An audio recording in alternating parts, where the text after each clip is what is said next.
Bueno, muchas gracias. Yo agradecerle a todos ustedes, a Enrique Fernández, a los compañeros, a Solange, bueno, a todos los que me contactaron para, bueno, para hoy estar conversando con ustedes, que a mí me parece siempre una cosa auspiciosa, digamos.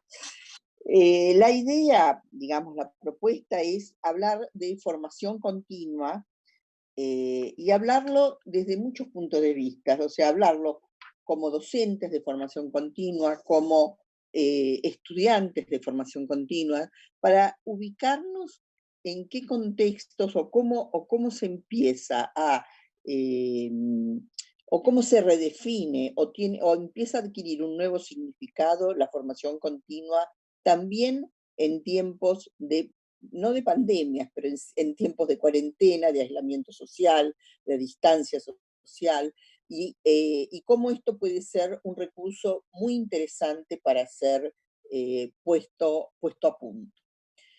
Yo quisiera dividir la charla como en dos bloques. Uno que hablaríamos de la formación continua y otro que vamos a hablar, o les propongo que hablemos de lo que sería la formación virtual, o las formas e-learning de enseñanza y de aprendizaje, para reflexionar sobre ellas. No digamos que unas van a sustituir a las otras, pero la pandemia nos enseñó, y por eso estamos en esta situación ahora, que este es un instrumento que no podemos dejar de desarrollarlo, que tiene dificultades para todos, para los docentes, para los estudiantes, para todos, pero que es un instrumento útil y que tenemos que apropiarnos de él.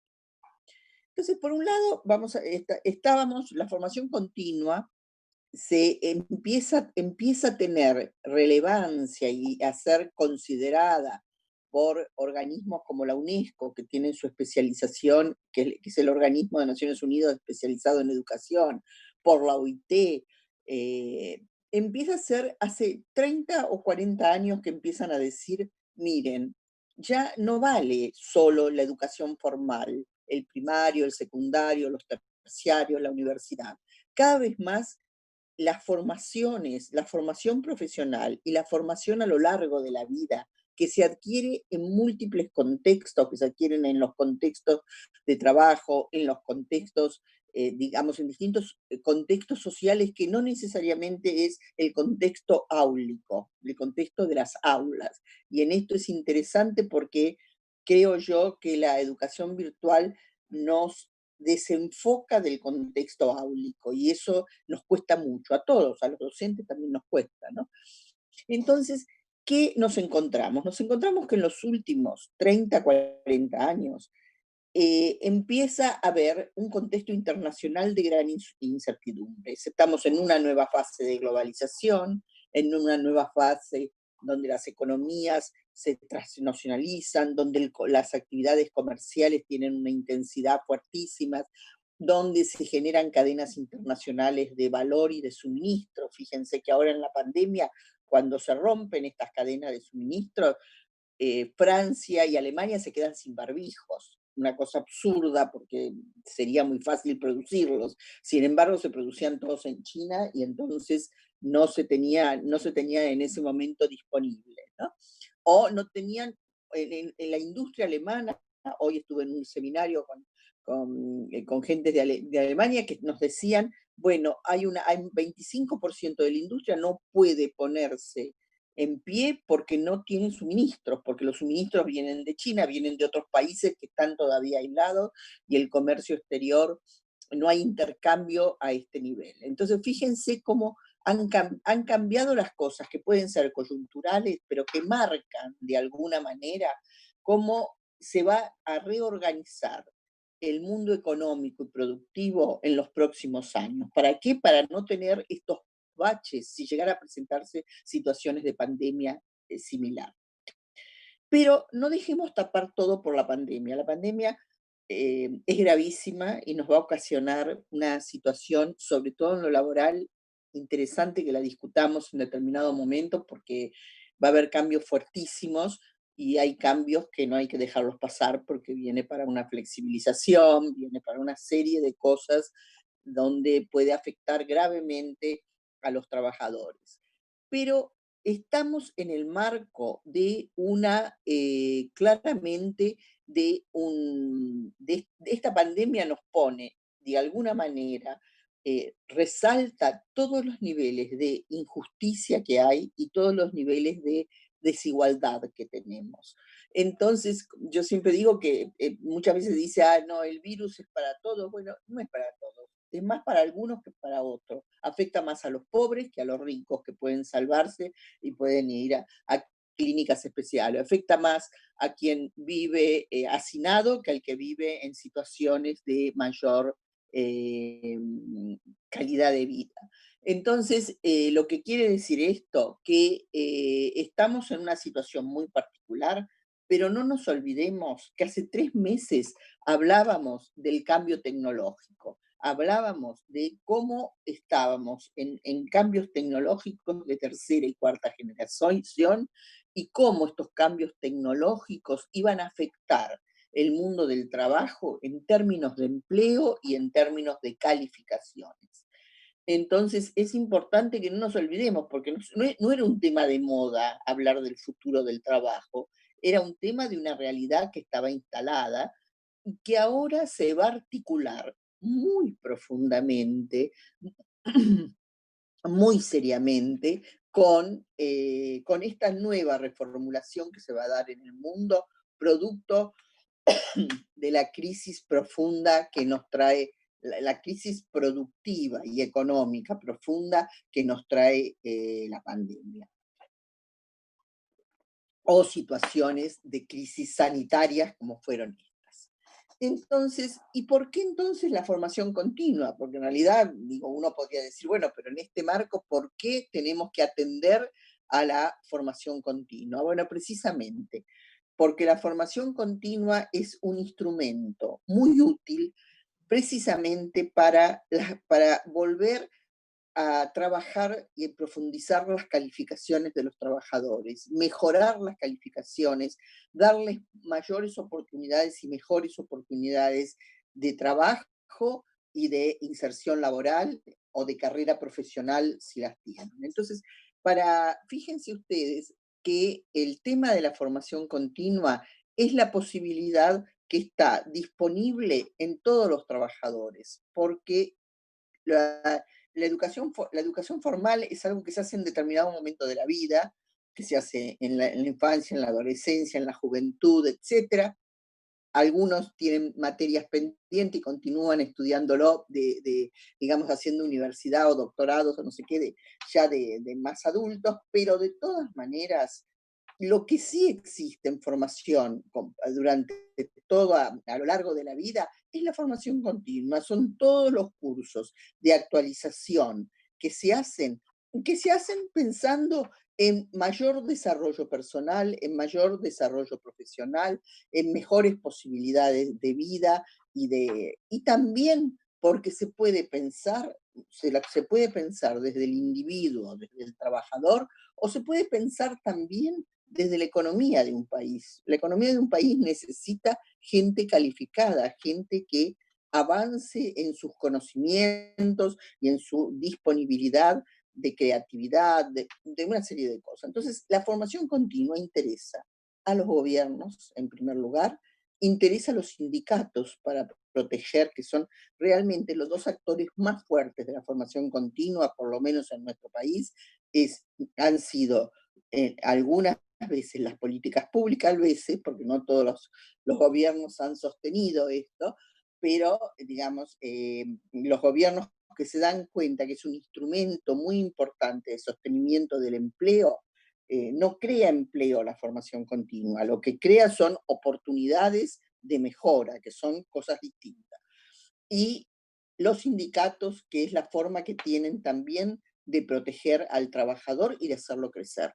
Esos son los dos actores principales. Y un actor que también debería tallar, como tallan en algunos países, más fuerte, que es el empresario, que es el empleador, que tiene interés propio en mejorar la productividad, en mejorar la calidad de sus productos, etcétera, y que lo podría hacer con procesos de mejora continua.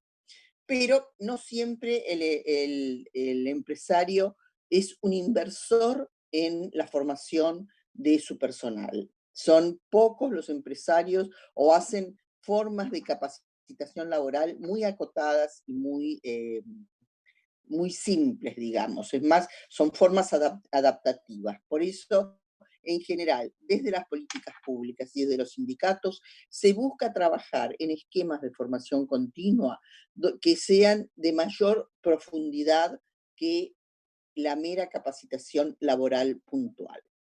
Entonces, lo que me interesa a mí plantear también es que entonces estamos que la situación de pandemia nos pone en una situación de urgencia y de crisis internacional y nacional enorme y de una profundidad que no conocimos. No tiene nada que ver con la del 2001 ni la del 2008.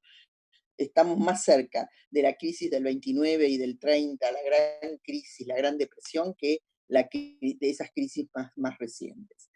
Y estamos justo en medio de esta crisis con una revolución tecnológica en marcha y instalada, que es esta revolución tecnológica que se llama la cuarta revolución industrial o la revolución 4.0 o tecnoproductiva, que está basada fundamentalmente en tecnologías de información y comunicación y en la investigación e innovación permanente.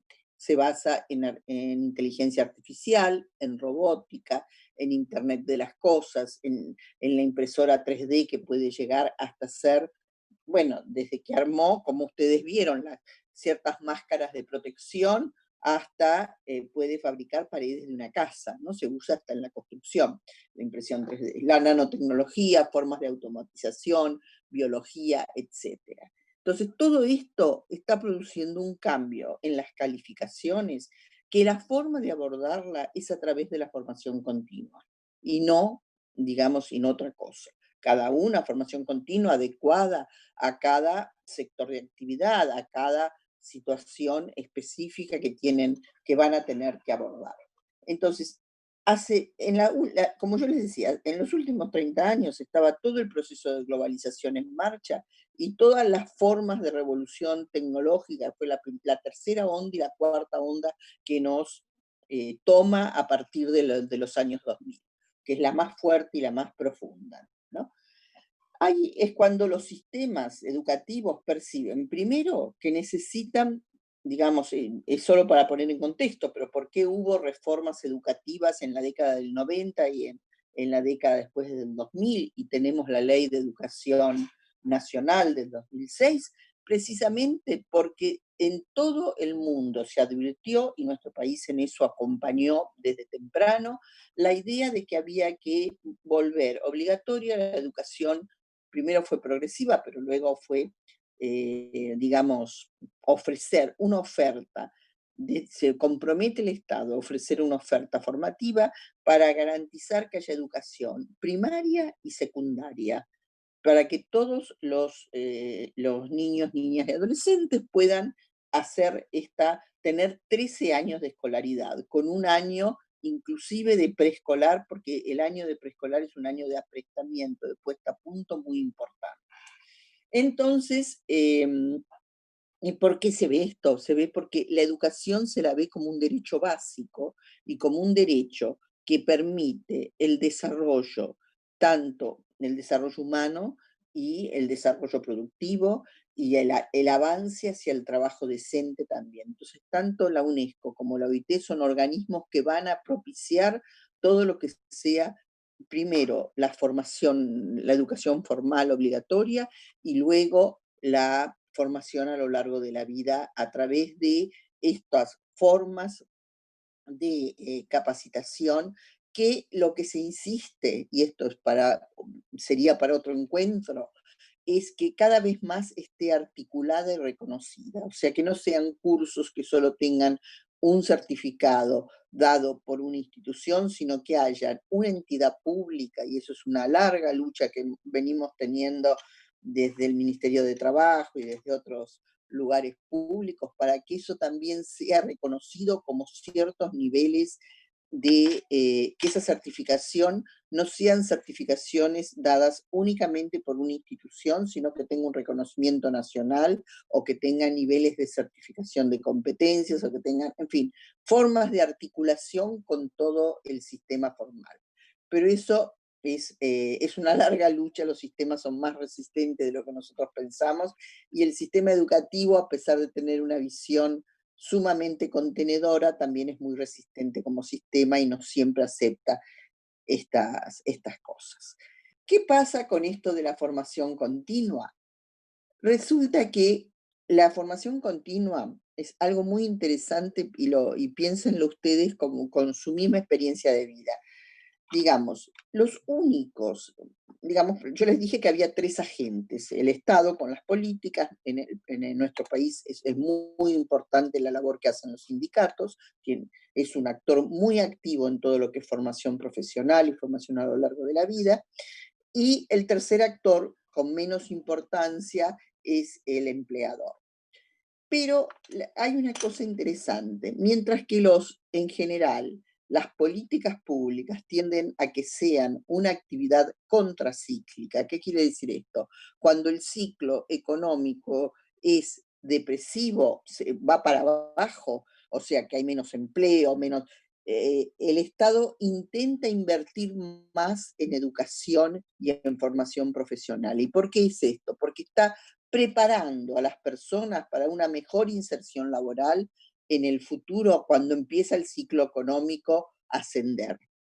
En cambio, el empleador normalmente, eh, si hace algún tipo de capacitación laboral, la hace lo que nosotros llamamos procíclica, la hace en el momento en que lo necesita, que es cuando tiene el pico de producción, cuando tiene el pico o está advirtiendo que viene un ciclo positivo. Y esto siempre hay que pensarlo contracíclicamente. Por eso, por ejemplo, está muy bien que el sindicato en este momento esté haciendo actividades de formación a distancia, como pueda ir haciéndolos. ¿Por qué? Porque está en contra del ciclo. El ciclo ahora indica un parate total y una situación de crisis muy difícil. Sin embargo, si estamos preparados, estamos en mejores condiciones para cuando la economía despegue. Entonces, en esto es importante porque esto es un criterio de cómo invertir esfuerzos y responder a la gente en momentos donde el ciclo se deprime. La formación continua tiene un elemento muy importante porque admite que las personas ingresen con cualquier nivel de educación formal. Hay cursos y hay actividades en formación continua que las personas la pueden hacer con un primario. Hay actividades que las hacen con un secundario completo. Hay actividades que las pueden hacer hasta con terciarios y ciclos universitarios completos o semicompletos. Entonces, ahora vamos a pasar al otro tema, que es el tema de la formación profesional virtual. Fíjense digamos, nosotros podríamos decir, bueno, la formación profesional siempre ha sido presencial, digamos, uno no se imagina ciertas formas de formación profesional que puedan darse en forma virtual. Sin embargo, con el enorme desarrollo que ha habido últimamente, con los tutoriales de Internet, con todo lo que uno conoce, simplemente haciendo una búsqueda eh, por Internet, reconoce que esto ha roto las paredes de las aulas, digamos, por decirlo de alguna manera. Hay posibilidades y la educación virtual que antes siempre nosotros la pensábamos más o semipresencial, y ahora vamos a discutir cómo hay también dentro de la formación profesional virtual y learning o como a distancia, como las distintas formas que las hemos llamado y ha ido evolucionando el nombre, eh, es precisamente discutir. Ya no se discute si lo tiene que ser o no virtual. Yo creo que sabemos que lo presencial es muy importante, pero sabemos que lo más importante es que hagamos una educación de calidad. Entonces hay que mejorar la calidad tanto de lo presencial como de lo virtual. Entonces, por un lado, hay cosas interesantes a reflexionar y a eso los invito en el tema de la educación virtual. Porque la educación virtual, a diferencia de la educación presencial tradicional, digo yo, ¿no? No lo digo, está más centrada en los estudiantes. En la educación tradicional está muy centrada en el docente y en los materiales que el docente prepara. El docente está preocupado por qué bibliografía va a dar, qué materiales va a dar, está centrada, está cosificada entre los libros y el docente. Y el estudiante es alguien que está, digamos, que al docente le interesa que el estudiante comprenda, acompañe, etcétera, pero no se centra en las necesidades del estudiante. En ningún momento se piensa, ¿el estudiante puede acompañar esto? No. Se tiene la carga horaria, se hace de determinada forma, es impositiva en eso, ¿no? Se impone una determinada caja curricular de determinada forma que tiene que darse en determinados horarios, de determinadas formas, etc. Flexibilidad cero tiene la educación tradicional porque realmente en eso tiene una rigidez de desarrollo muy fuerte.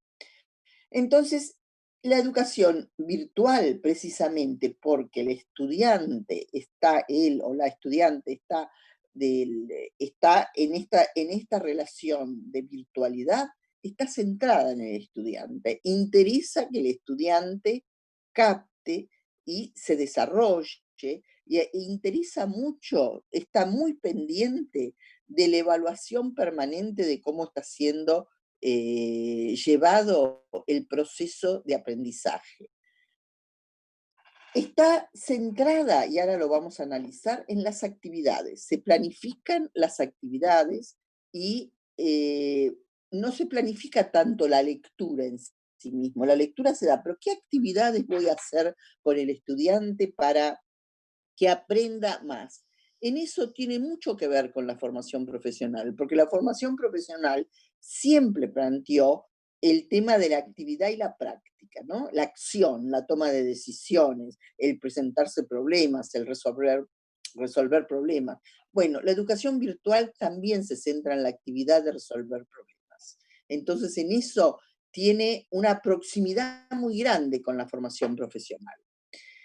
El tercer punto, que a veces no está tan presente en la educación tradicional y en la presencial tradicional, es que está centrada en el seguimiento de los estudiantes. Se sigue permanentemente el proceso de aprendizaje. Está menos centrada en el proceso de enseñanza, no es el docente hablando con el estudiante, sino que es hasta qué punto el estudiante captó, digamos, y lo convirtió eso en la solución de un problema.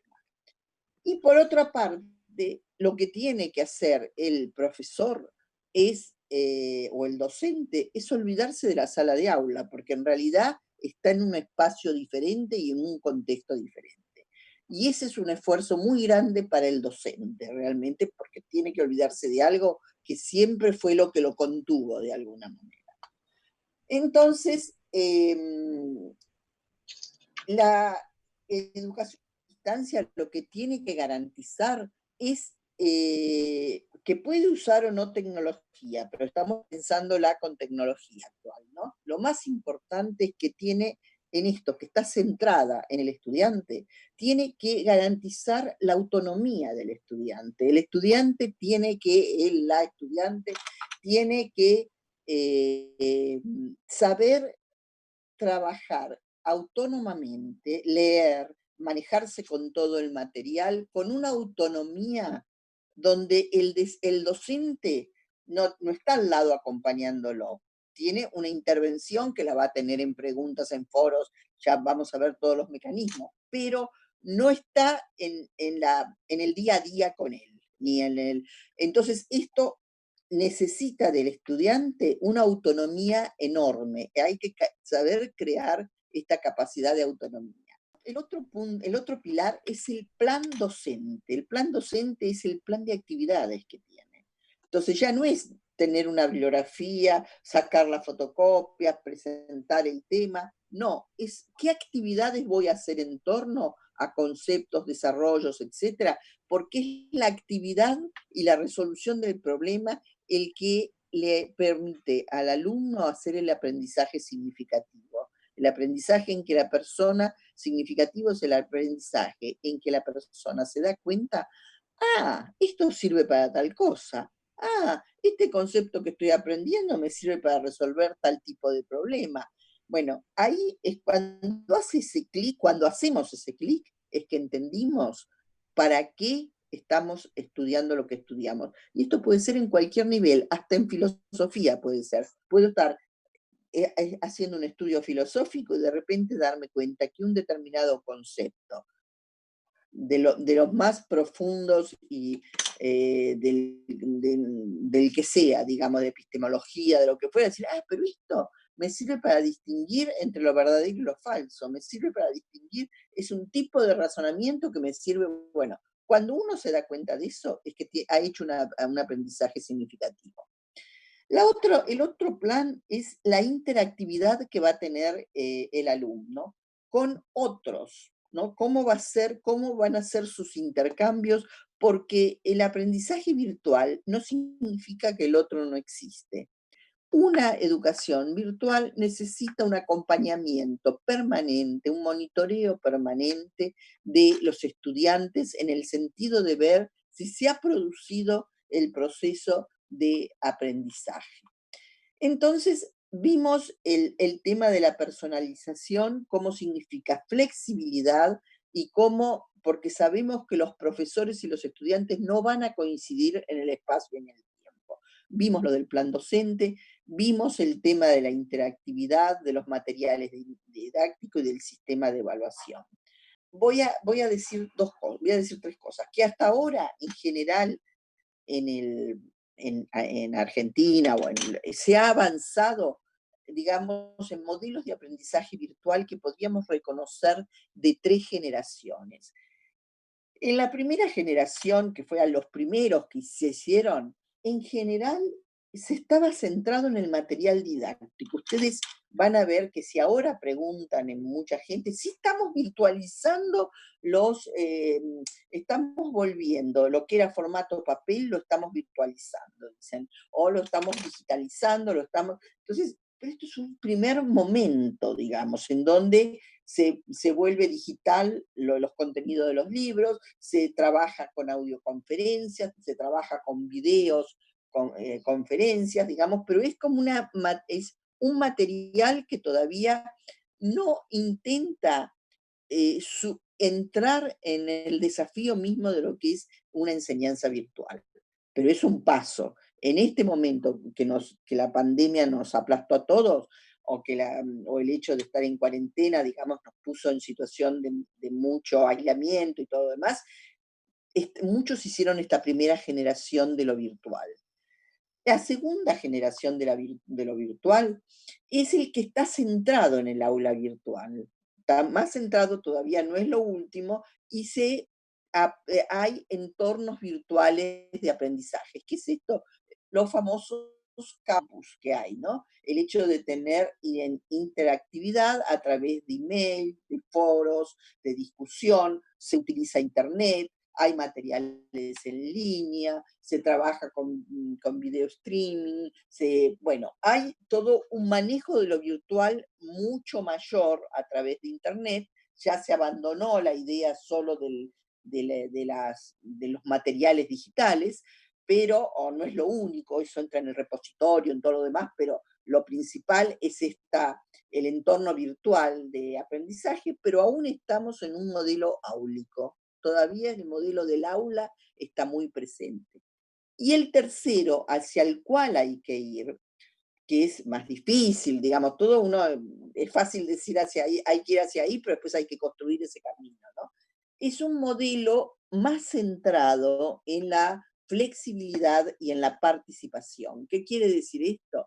Hay contenidos especializados en línea, pero hay también contenidos generados por los estudiantes. Acá se hace mucha fuerza en los contenidos, por eso se habla de una enseñanza colaborativa, que no voy a tener tiempo de desarrollarla ahora, lo había pensado, pero bueno, porque uno de los puntos de la enseñanza virtual es que se pasa a un nivel donde donde el alumno o el estudiante deja de ser únicamente, empieza a crear él mismo sus propios contenidos a través de blogs, de reflexiones, de juegos, de simulaciones, con distintos tipos de tecnologías, y hay comunidades de aprendizaje en línea. Entonces hay toda una interacción muy fuerte entre los mismos estudiantes, digamos, y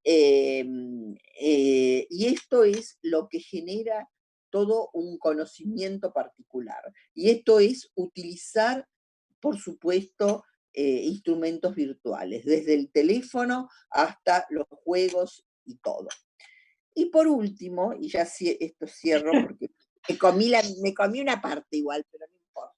No, es decir, bueno, ¿cuáles son las ventajas, no? Lo importante, bueno, por un lado, esto que yo les había dicho, lo de a usar un aprendizaje colaborativo y todo lo demás, y utilizar toda la metodología de resolución de problemas y todo. Pero ¿cuáles son las ventajas de la formación virtual? Permite mejorar las habilidades, destrezas de la formación profesional sin necesidad de ir a las clases presenciales, y a veces esto implica para muchos el hecho de no tener que viajar, no perder un tiempo en viajes, desplazamientos que son muy complejos, que son, en fin, que desaniman, digamos, a esto, pero esta es un aprendizaje diseñado para la disponibilidad y el ritmo del estudiante, es un aprendizaje que hay que dejarle cierto pulmón es un aprendizaje centrado en el estudiante, es un aprendizaje continuo para que lo puede ser utilizado, lo puede ir aprovechando en momentos diferentes.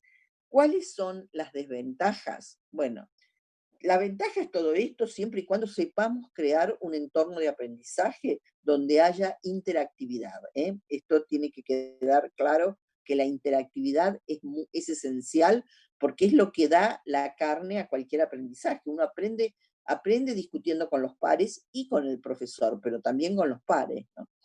Es como se apropia del conocimiento a las personas. ¿Cuáles son las desventajas de la formación virtual? Bueno, las desventajas son claramente en este momento que las personas no tienen acceso a una buena conectividad, a veces no tienen acceso a ninguna conectividad, entonces, o no tienen directamente el soporte. El único soporte que tienen es un teléfono móvil, un teléfono celular que consume datos, con lo cual es muy caro para el trabajador, para el que sea. Entonces, lo que se dice que uno de los desafíos, y con esto cierro, es que tal vez, así como antes se pensaba, bueno, hay que darle una beca de alimentación o una beca de traslado o una beca de lo que fuera al trabajador que hace el curso, tal vez ahora hay que darle una compu, un sistema o una tablet, y esa sea la forma de beca que puede tener y formas de conectarse para, digamos, para mejorar esta conectividad. Pero yo creo que es un desafío y es un desafío importante para la formación continua. Voy a dejar acá por Solange. Sí. Hay muchas preguntas por Facebook, hay muchas preguntas por acá por el chat de Zoom, así que trato de agruparlas. Una de las preguntas que está repetida varias veces, de Augusto Robles y también de otras personas de Facebook, tiene que ver con la brecha digital y el acceso a las personas, a los trabajadores y las trabajadoras, o las personas de menores recursos a la capacitación virtual. Entonces, la pregunta es, ¿qué solución encuentra esta brecha digital? Bueno, difícil eso, porque la brecha digital, primero, hay brechas y brechas en lo digital. Por un lado está la brecha digital económica, si la gente tiene la disponibilidad de acceso a esta nueva tecnología. que un poco lo dijimos acá, bueno, cómo si yo quiero mejorar o ir a una educación virtual, cómo mejoro la conectividad de esa persona, cómo la financio, si le voy a financiar un internet, si voy a... Pero la otra es que hay que dar cursos de, digamos, de manejo de distintos programas, aplicativos, formas, para que la persona tenga lo que llamábamos en otra época, que era mal llamado alfabetización digital, hay que dar una introducción a todos estos entornos virtuales, que no es tan complejo en general, suelen ser más amigables de lo que pensamos, pero hay que darlas, digamos, ¿no? Eso es la única forma de superar, por eso decía yo que muchos de los sistemas de becas que se daban pensando en hospedaje o en traslados o qué sé yo, bueno, tal vez trasladarlo a, al soporte y a la conectividad y a la enseñanza, por supuesto. Bien. Después te están preguntando por el tema de cuáles son las dificultades que advierte hoy en los sindicatos para impulsar la formación sindical, la formación profesional, perdón. No, no, bueno, eso lo tendría que contestar más el sindicato que yo, pero en general lo que yo puedo ver desde cuando tenía programas que estaban en el Estado y todo lo demás, el sindicato no tiene en general, digamos, los programas tenían, tenían una participación muy alta de los trabajadores, ¿no? Y no, tenían el problema que había era que obviamente al sindicato lo ayuda mucho cuando hay programas de formación profesional y que financian una parte y a su vez el Estado solicita de los sindicatos que incluyan entre sus alumnos a personas desempleadas para de esa manera tener un cupo de desempleados y un cupo de, sean o no del sector, y un cupo de empleados, pero en general los sindicatos no han sido obviamente tiene un costo esto, pero en general los sindicatos han tenido centros de formación profesional de muy buena calidad, ¿no? No solo ustedes lo tienen, sino que muchos sindicatos se han creado centros, inclusive con financiamiento del Estado, es cierto, con instalaciones muy buenas en términos de tecnología educativa, ¿no? Sea, no sé, desde tornos, desde lo que fuera que se necesitaba para la formación profesional. Lo que habría que ver, y eso sí yo creo que hay un problema, y me adelanto tal vez a alguna pregunta, es que la educación virtual a veces necesita de un manejo, qué sé yo, cuando es, vamos a suponer, la UOCRA que tiene manejos de grandes maquinarias, ¿no? Desde lo que son las plumas que levantan las grúas y todo lo demás, ¿no? Bueno, eso con simuladores se puede trabajar, digamos, se trabaja con simuladores, porque no siempre se tiene la disponibilidad de este tipo de maquinarias, ni la seguridad de manejarlas bien. Entonces, el simulador permite eh, adquirir las habilidades sin los riesgos que implica estar utilizando una de estas maquinarias. Pongo como el ejemplo, pero habría otros. Hay que ver si todo tipo de enseñanza de formación profesional puede ser virtualizada o no. Esto también hay que pensarlo, o qué parte se virtualizan y qué parte a lo mejor hay que hacerla en situación presencial, ¿no? Bien, hay varias preguntas más. Hay una que es muy interesante sobre cómo se recupera la instancia de debate e intercambio de ideas de la educación presencial entre docente y alumno y alumnas, y si considera que esto genera una pérdida importante en el proceso de aprendizaje, ¿no? Cuando esto se pasa a la virtualidad.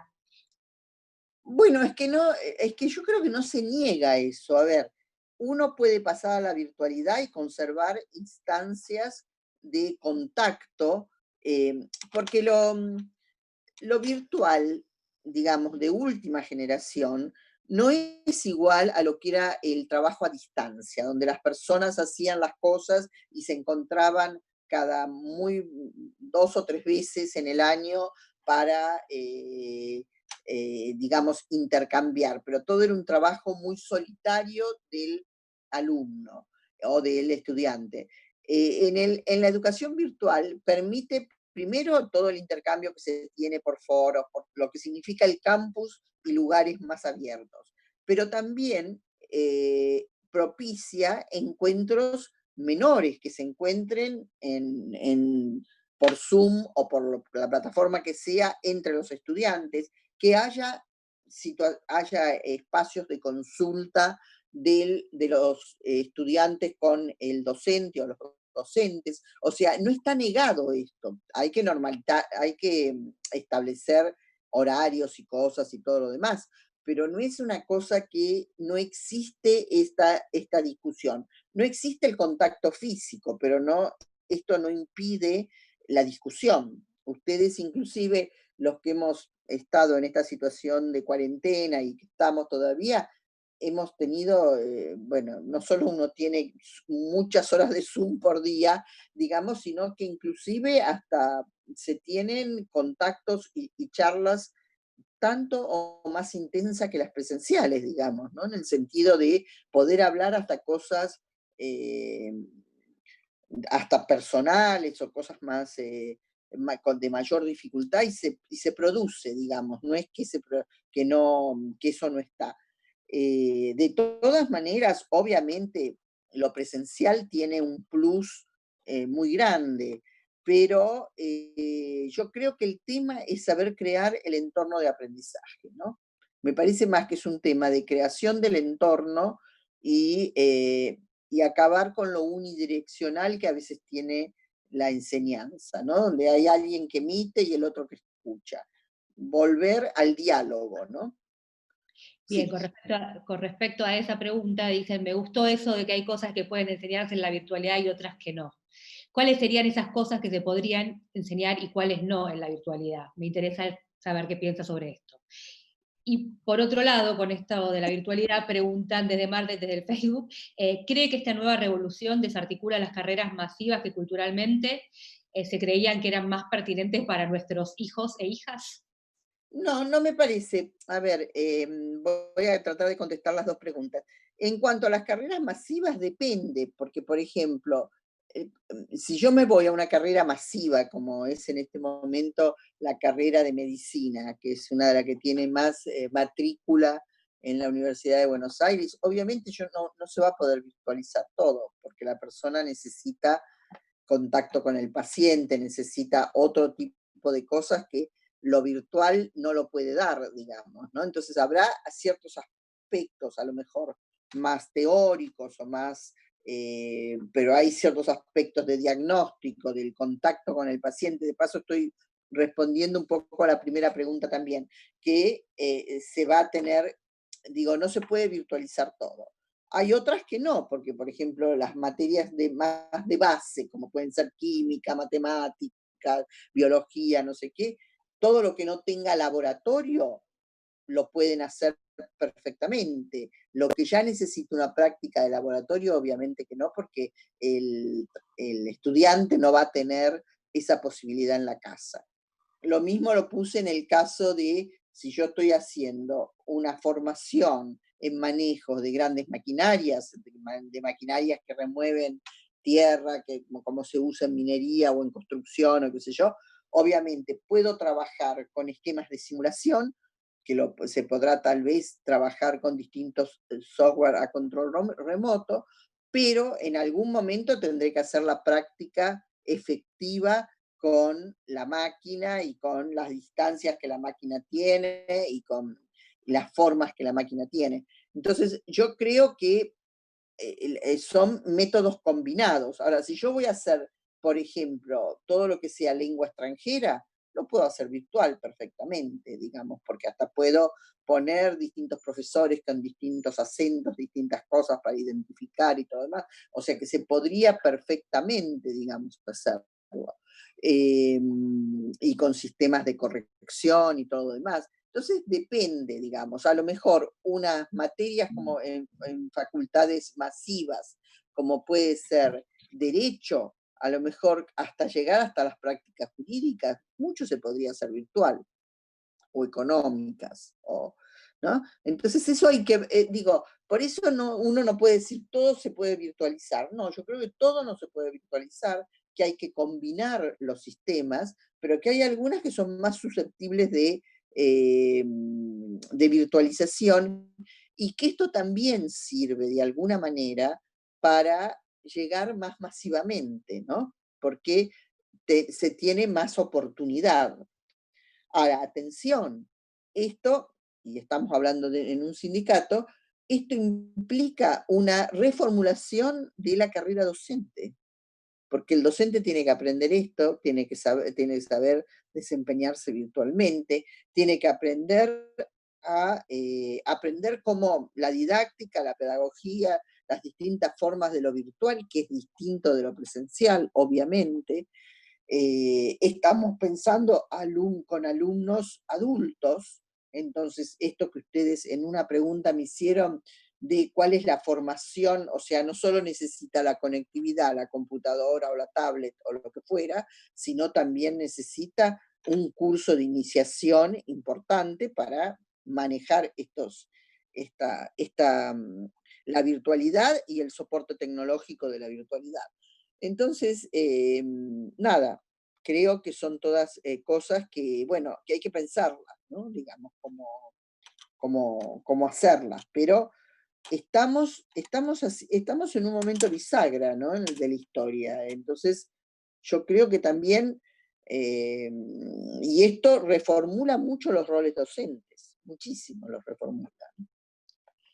Acá nos quedan varias preguntas, pero bueno, como nos quedan 5 minutos, voy a estar dos que tienen que ver con dos temas diferentes. Uno que es el que está hablando ahora, y preguntan si considera usted que las distintas facultades pueden, ante la falta de interés del empresariado, en la formación continua, sumarse como otro actor junto al Estado y a los sindicatos para armar un triángulo virtuoso de formación y capacitación.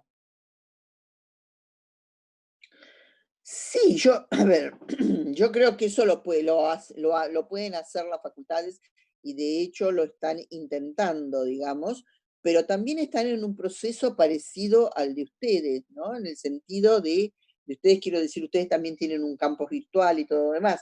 Las facultades tienen que, estoy hablando en el caso de la Universidad de Buenos Aires, no sé bien otras facultades, que también la Universidad de Buenos Aires tiene es enorme de grande, entonces tiene una cosa muy diversa, pero tiene que mejorar mucho sus sistemas, inclusive tecnológicos, la capacitación de sus docentes, todo eso.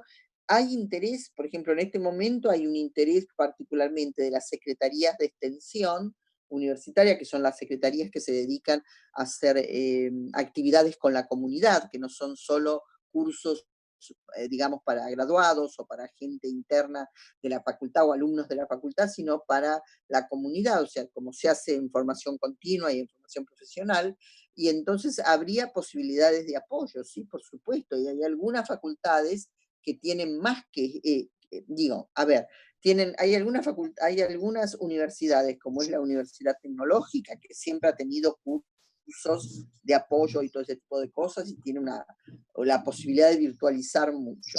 Hay facultades que esto lo ha desarrollado muchísimo, que tienen extensión, porque son extensionistas por naturaleza, como son las facultades de veterinaria, de agronomía, etcétera, que tienen mucha actividad, que salen a la comunidad, digamos, con mucho. Y, digamos, y entonces en eso hay mucha posibilidad de virtualizar cursos, sí, seguro. Y hay interés también. De virtualizarlos para actualización de los graduados y de virtualizarlos para apoyo a la comunidad, ¿no? Que son dos cosas distintas. Porque las facultades tienen como un público interno, que son sus propios graduados, que requieren actualización, y un público externo, que es la comunidad, ¿no? Con distintos Bien. tipos de necesidades.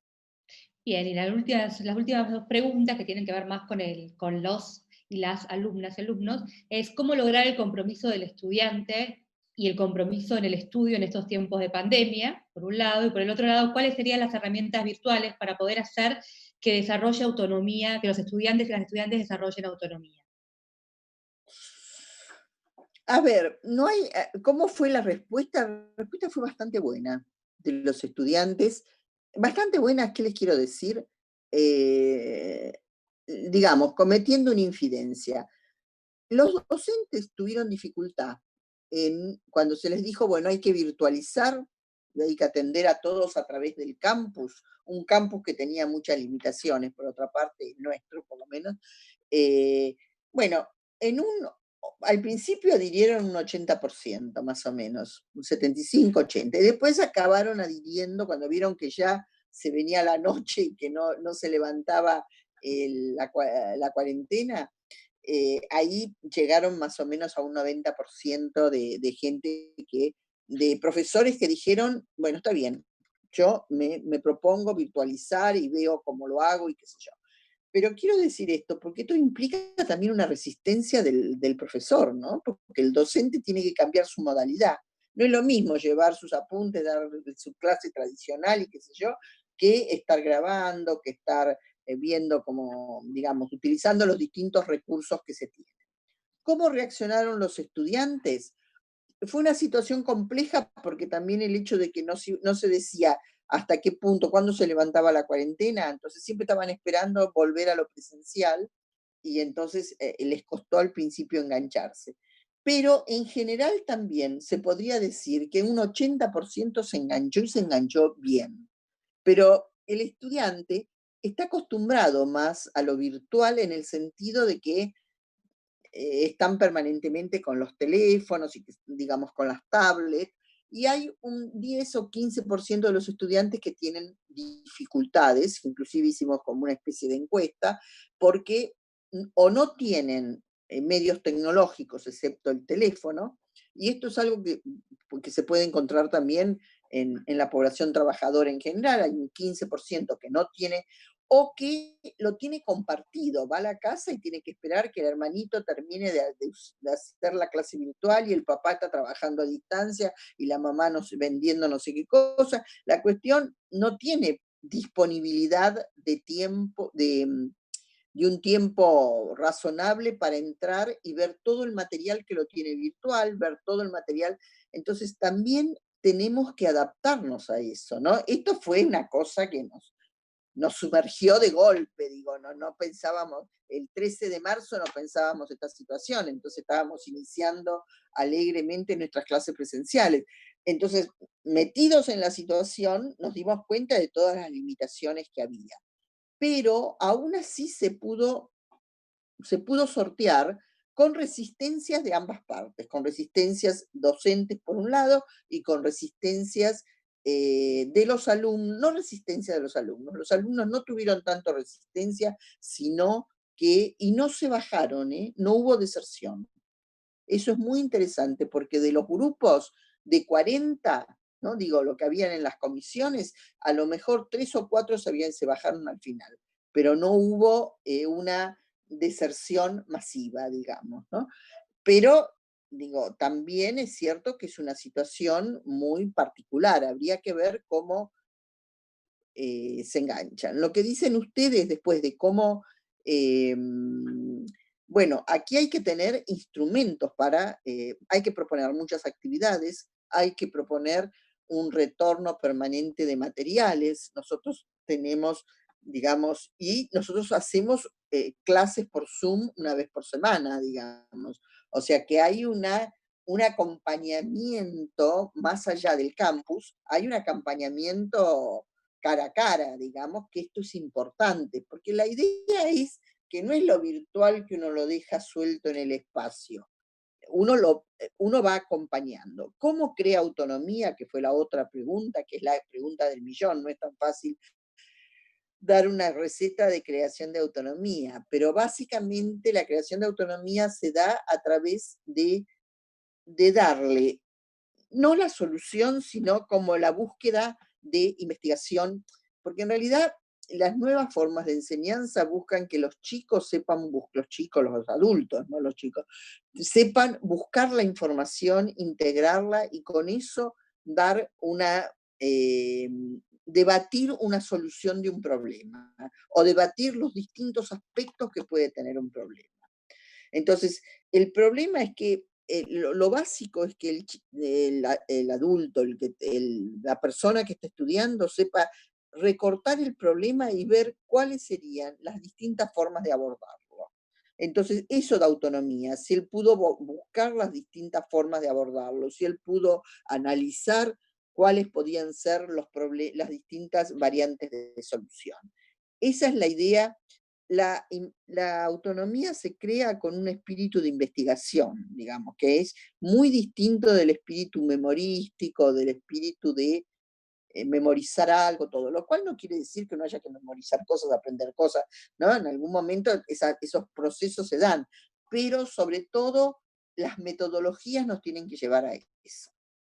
No sé Bien, si... estamos, ya cierro, pero la última pregunta ha sido cerrada, un sí o un no. Los docentes Bueno, y las docentes, ¿están preparados para utilizar las herramientas virtuales? no, no, sinceramente no, pero creo que es, a ver, creo que es un desafío porque convive, la herramienta virtual convive en el mundo nuestro. Convive porque nuestros hijos lo saben usar, porque los chiquitos, hay veces que uno le dice al chiquito, che, ¿cómo es esto? Y ellos saben los 3 botones que tienen que apretar y nosotros no sabemos, digamos. Entonces, eso a veces es interesante porque uno le pide al chico de 6 años y lo sabe, digamos, ¿no? Pero yo creo que la tecnología, digo, independientemente de esto, que puede ser una tontera que estoy diciendo, yo creo que la tecnología se ha hecho más amigable, pero yo creo que el docente necesita prepararse para eso y que los gremios docentes van a tener que, y va a tener que haber una política educativa respecto de eso también, ¿no? De formación de los docentes, porque por eso que les digo, me parece que estamos dando vuelta una historia y que ya no es lo mismo, que estamos en la tercera generación de la virtualidad y no en la primera, ¿no?